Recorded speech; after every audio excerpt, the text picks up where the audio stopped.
Hey, what's going on, everyone? It's Sunny and So Sovereign. I have Money Matters Chapter 2 quiz up.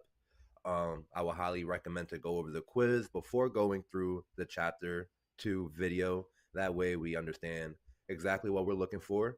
It is a pretty easy quiz, got a couple of trick questions in there, but overall it is straightforward. Again, before going through the video, I will highly recommend to just glance over the quiz. And yeah, without further ado, I hope you guys enjoy the video. What's going on, everyone? It's Sunny and So Sovereign. I'm back. I'm happy to be back here teaching Money Matters, where we are learning about the evolution of money from barter to Bitcoin. Last time in chapter 1, we talked about the functions of money, the characteristics of money, and the different forms money takes. We also went over our mission statement to give a clearer view onto why we're here, explaining what we're explaining, why we're talking about money. So yeah, I'm definitely happy to be back. Today we'll be talking about barter systems, commodity money systems, and lastly, fiat money systems. We'll be going over some history, some American history, so we can understand as to how we got to where we are today. So without further ado, let's jump right into it. Chapter 2. What is bartering? In a barter economy, goods and services are exchanged directly without a common medium of exchange like money. For a successful barter transaction to occur, both parties involved must have exactly what the other wants. This is the double coincidence of wants, meaning party A must have a good or service that party B wants. Party B must simultaneously have a good or service that party A wants. Imagine a farmer who produces wheat and a shoemaker who makes shoes. The farmer needs shoes, the shoemaker needs wheat. For them to trade, the farmers must want the shoes at the same time the shoemaker wants the wheat. If either party doesn't desire what the other has, or if the quantity does not match or timing is off, the trade cannot happen. So again, what was the solution? Localized currency was the solution to these problems. But over time, as communities grew larger and nations were built, the need for a standardized and widely accepted form of currency led to the introduction of metal coins, with fixed weights simplifying transactions. As trade grew more complex, Mesopotamians developed ledger systems to track transactions, forming one of the earliest financial systems that utilized tokens and ledgers. Again, that civilization was called the Mesopotamians. They were, as far as we know, the earliest civilization to use a ledger system. However, metal coins themselves posed challenges. They were heavy and susceptible to counterfeiting, leading to the inflation and loss of purchasing power and overall trust. To address these issues, communities turned to paper receipts. These receipts were backed by and easily converted into gold kept in vaults in all major societies. They provided a portable and easily transferable form of currency while maintaining the value and security of gold. During this time period, known as the Gold Standard Era, paper receipts served as evidence of ownership or claims to a certain amount of gold held in vaults or banks. When individuals deposited their gold into these institutions, they received paper receipts in return. If they wanted to convert their paper receipts back into the physical gold, they could do so by presenting their claims to the vault or bank. In summary, the use of paper receipts backed by gold allowed for a portable and easily transferable form of currency while maintaining the value and security of the underlying assets. The conversion process involved transferring ownership rights to the gold, with vaults or banks managing the accounting and balancing of reserves and paper claims. Now, transition from sound money to unsound money. Fast forward to the 1900s, where reliance on banks became the norm. However, a growing unease emerged as banks issued more paper receipts than their gold reserves, essentially creating more money than they had tangible assets to support. Meanwhile, inflation and strict monetary policies compounded economic challenges, often burdening the lower and middle classes. I know that all too well. Before the Federal Reserve Act of 1913 in the United States, the issuance of money varied depending on the historical context and the region. Here are some examples. Gold and silver standard. Many countries, including the United States, operated on a gold or silver standard. Under this system, the government issued currency backed by a specific amount of gold or silver held in reserves, providing confidence in the currency's value. We also have privately owned banks. Before the establishment of central banks like the Federal Reserve, private banks, including smaller regional banks, played a significant role in issuing money. These banks issued banknotes, which were promissory notes redeemable for gold or silver upon demand. These banknotes circulated as a form of currency within the economy, although their acceptance varied regionally. We also had government we also had government issued money. In some cases, particularly during times of war or financial crisis, governments directly issued paper money to finance their activities. These government issued notes, known as fiat money, were backed by government's authority rather than by a commodity like gold or silver.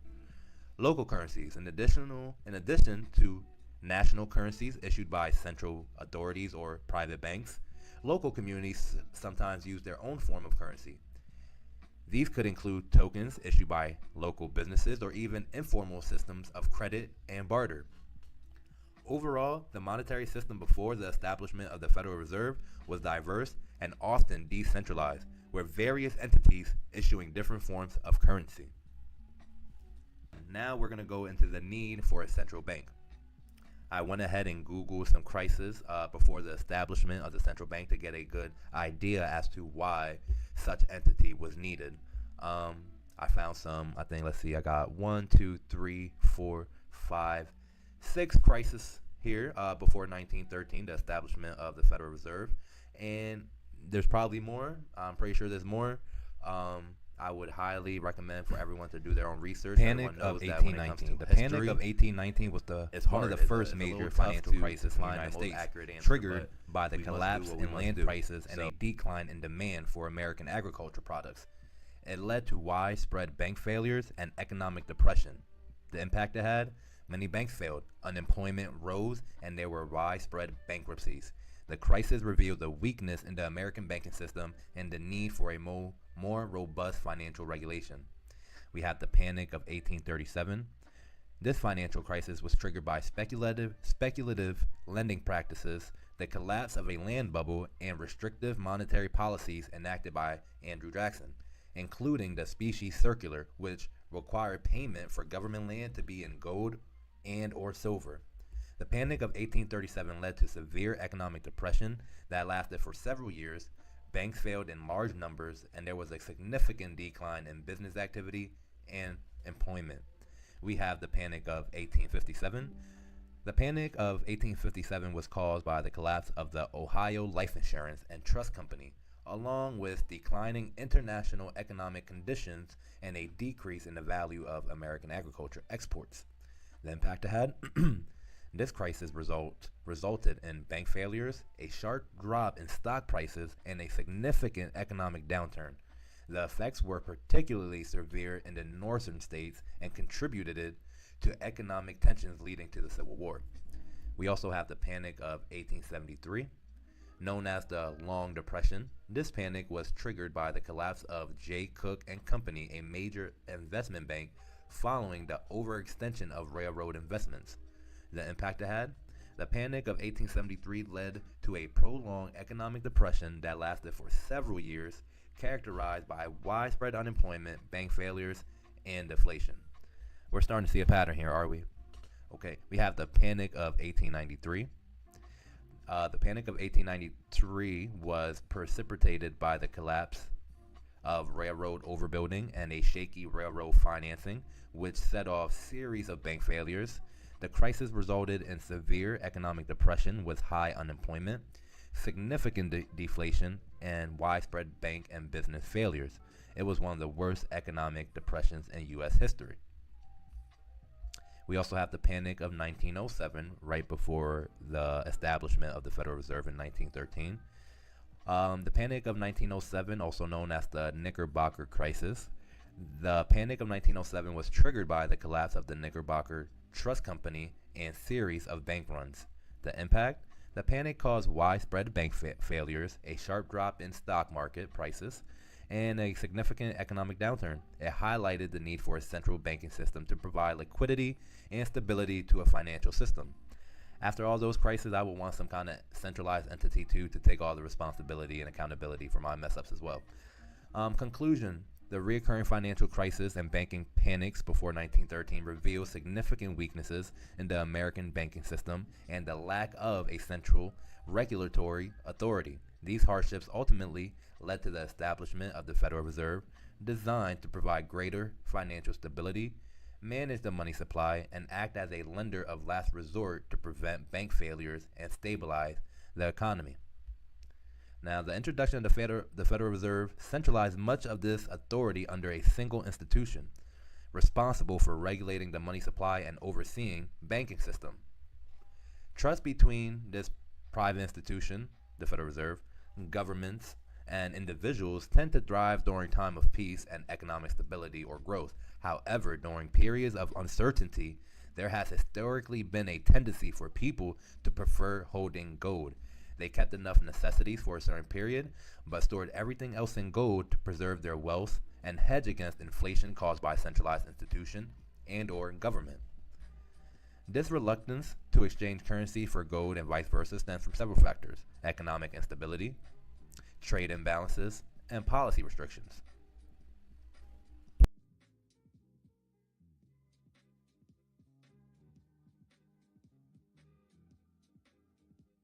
All right, so now that we got done, now those were the crises that led to the need for the Federal Reserve. Now I would like to talk about the years from after the establishment of the Federal Reserve all the way to the early 1970s, when we were completely off the gold standard, and just to get a better idea as to how our economy, how the United States reacted to having a centralized monetary system, monetary entity that controls money supply, etc. So let's get right into it. Let's see here. More details on interwar period. So this period is going to be between the end of World War I all the way to the beginning of World War II, just to get a better idea as to how the economies again reacted to having a Federal Reserve. Economic instability in the U.S. during the interwar period 1918 through 1939. The interwar period in the United States was marked by significant economic challenges and instability. This period, spanning from the end of World War I to the beginning of World War II, witnessed a series of economic events that had a profound impact on the American economy and society. Aftermath of World War I, 1918 through 1920s. Economic boom and bust. The end of World War I, 1914 through 1918, brought an initial economic boom as the United States transitioned from a wartime to a peacetime economy. However, this boom was quickly followed by a recession in 1920 through 1921 as the economy adjusted to post-war conditions. Inflation and deflation.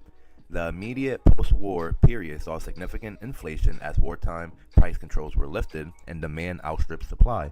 This was followed by deflation during the recession of 1920 through 1921, which caused economic hardships for many Americans. The Roaring Twenties, 1920 through 1929. Economic prosperity. The 1920s, often referred as to the Roaring Twenties, was a decade of economic growth and prosperity in the United States. Industrial production soared, technological advancements flourished, and consumer goods became more widely available. The stock market experienced unprecedented growth, and speculative investments were rampant. Income inequality. Despite overall economic growth, income inequality widened significantly. While urban areas and the upper class enjoy prosperity, rural areas and lower income population face economic difficulties. Credit and speculation. Easy credit and speculative investments fueled a stock market bubble. Many Americans borrowed money to invest in the stock market, leading to an unsustainable rise in stock prices. The Great Depression, 1929 through 1939. Stock market crash of 1929. The speculative bubble burst in October 1929, leading to the stock market crash known as Black Tuesday. The crash wiped out billions of dollars in wealth and triggered a severe economic downturn. Bank failures.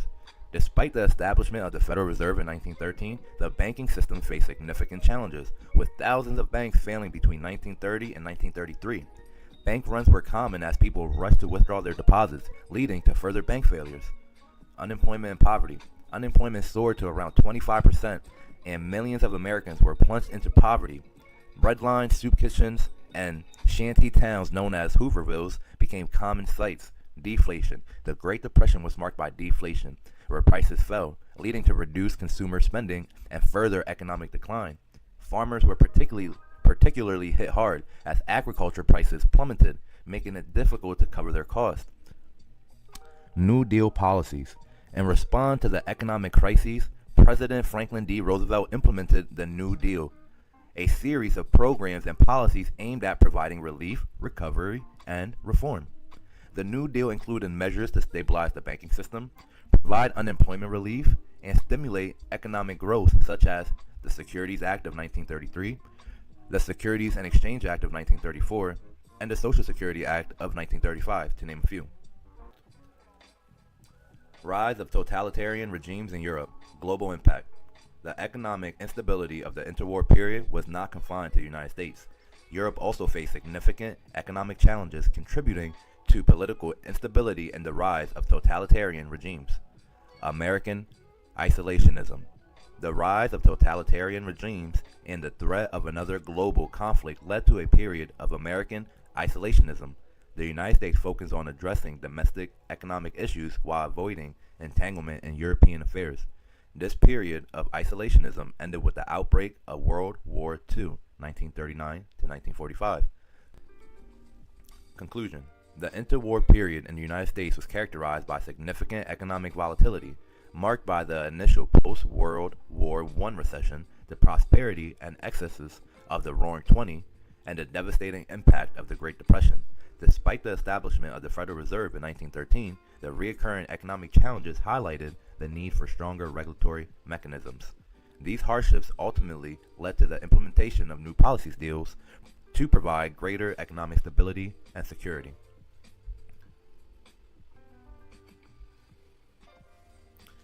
To tackle some of these issues, this is what the U.S. government decided to do. In 1944, the Bretton Woods system was established, pegging currencies to the U.S. dollar convertible to gold at a fixed rate. This arrangement stabilizes exchange rates and boosts monetary system confidence. Monitoring and regulation. Institutions like the IMF and the World Bank are set up to oversee the international monetary system, monitoring exchange rates and coordinating policies. Despite these efforts, challenges persisted. Trade imbalances, inflation, and the Vietnam War, 1955 through 1975, strained the Bretton Woods system. In 1971, President Nixon's suspension of the dollar-gold convertibility signals its end, ushering in floating exchange rates and a modern monetary system. This shift marks the end of the gold standard and beginning of a new era of flexibility and disorder. End of fixed exchange rates. The collapse of the Bretton Woods sees the abandonment of fixed rates, allowing currencies to fluctuate freely. Increased flexibility. Central banks gain leeway in managing monetary policies, adjusting interest rates, and intervening in currency markets. Inflationary pressures. Without gold convertibility, central bank resorts to printing money, leading to currency depreciation and rising prices. Fast forward to 2024. Abuse of centralization. Despite efforts to improve the quality of life through things such as modern monetary systems, increased efficiencies like our mobile banking and e-commerce, greater access to information, and enhanced communications like the internet, the majority of people's standards of living begin to decline due to abuse of centralization, rising prices, stagnated real wages, and weakening currencies. The need to spend more money for fewer things. This has challenges for those with lower economic resources who may have limited access to education, credit, resources, social networks, and political representation, leading to potential disadvantages in their ability to succeed. As a result, the rich seems to get richer and the poor seems to keep getting poorer. In the words of Friedrich A. Hayek, I don't believe we shall ever have good money again until we take the thing out of the hands of government. All we can do is by some sly roundabout way introduce something they cannot stop.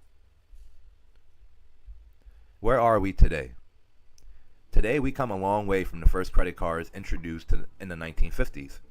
With a simple swipe of plastic, we can buy whatever we want, whenever we want, without any hassle. Little did we know that our reliance on credit card will have painful after effects, like raising the overall cost of goods and the complete loss of privacy for all electronic or digital transactions. The price of control. The rise of a cashless society. A look at surveillance, capital control, and regulation and censorship.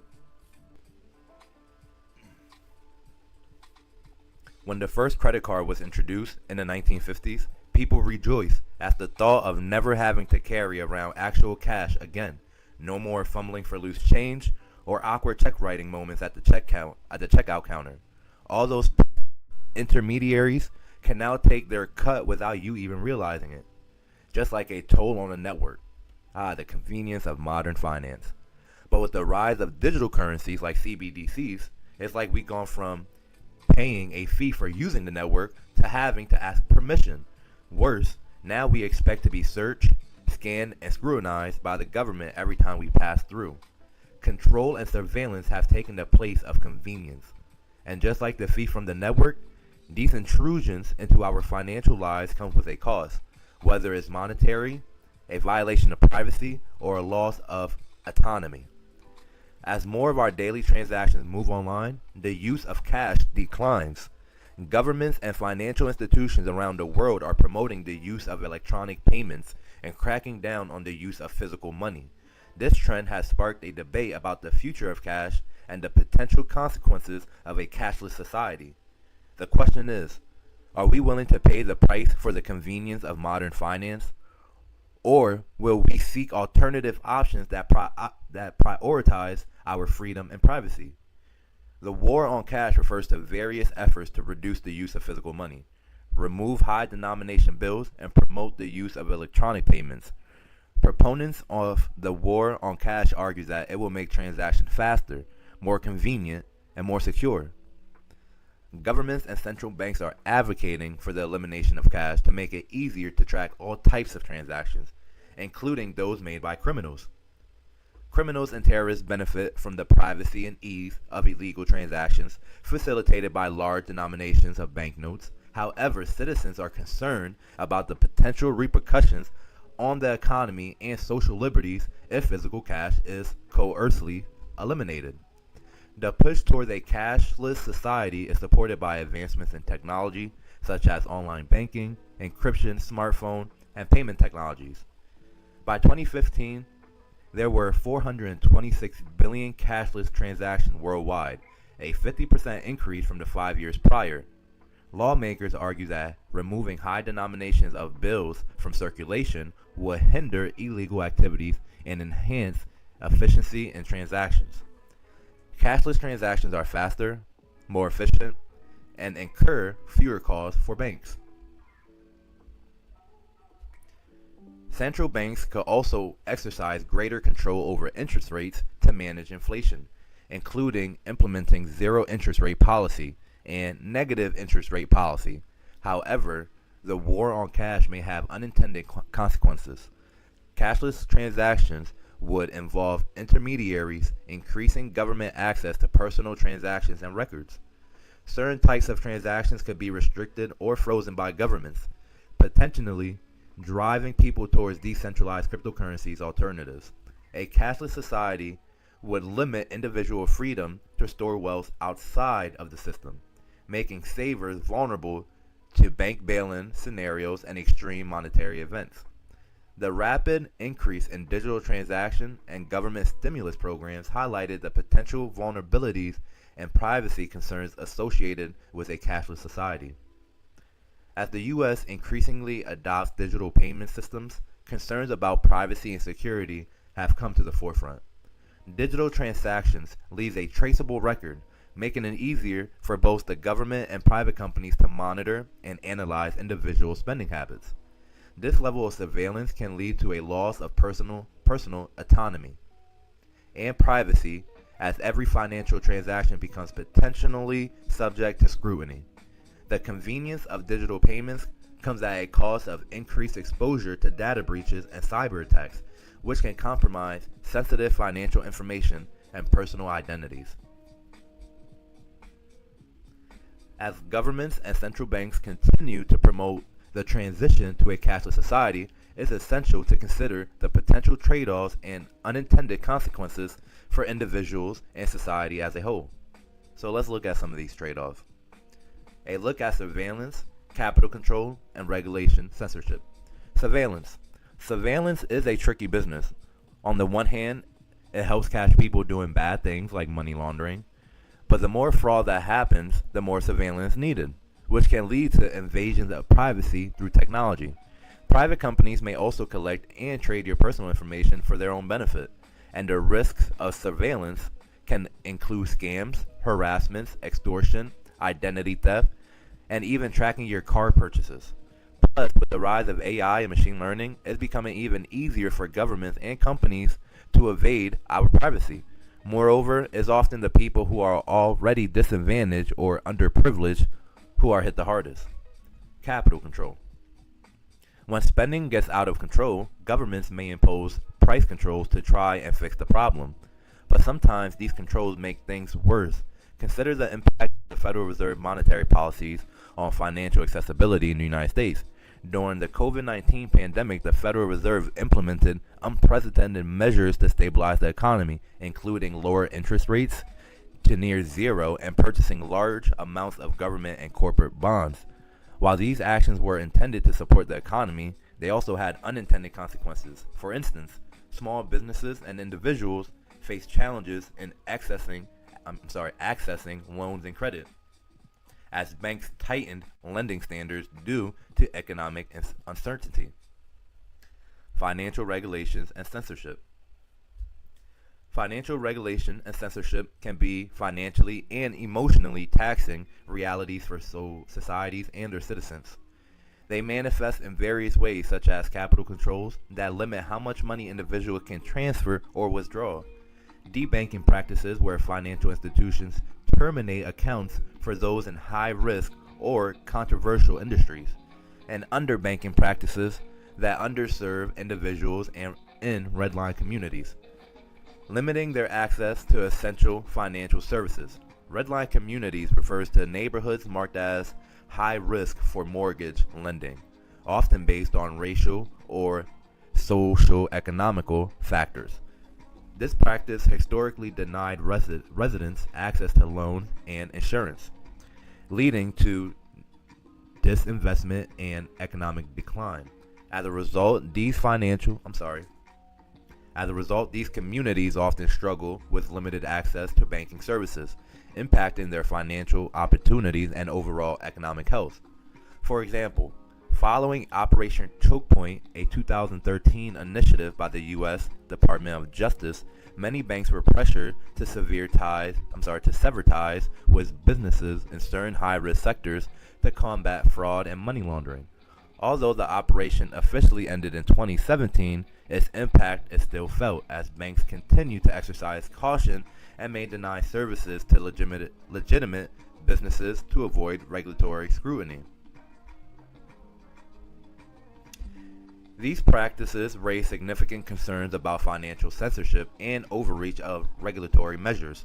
Individuals and businesses affected by debanking can find themselves unable to access essential financial services, which can cripple their operation and limit their economic opportunities. The lack of transparency in the decision-making process of financial institutions further exacerbates these issues, leaving customers with little resources or explanation for the termination of their accounts.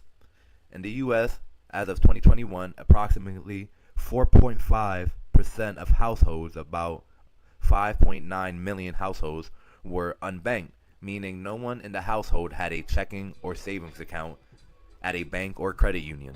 Additionally, around 14.1% of households, close to 19 million people, were underbanked, having a bank account but also using alternative financial services outside of the banking system, such as a payday loans or check cashing services, money orders, or pawn shops. These populations face significant barriers to accessing traditional financial services, limiting their ability to save, borrow, and invest, and thereby exacerbating economic inequalities. Conclusion. Overall, the move towards a cashless society and the increased prevalence of debanking, underbanking highlight the delicate balance between maintaining financial security and protecting individual freedoms. As digital transactions become the norm, it is crucial to address these vulnerabilities and ensure that financial regulation does not infringe upon privacy and the right to participate in the economy.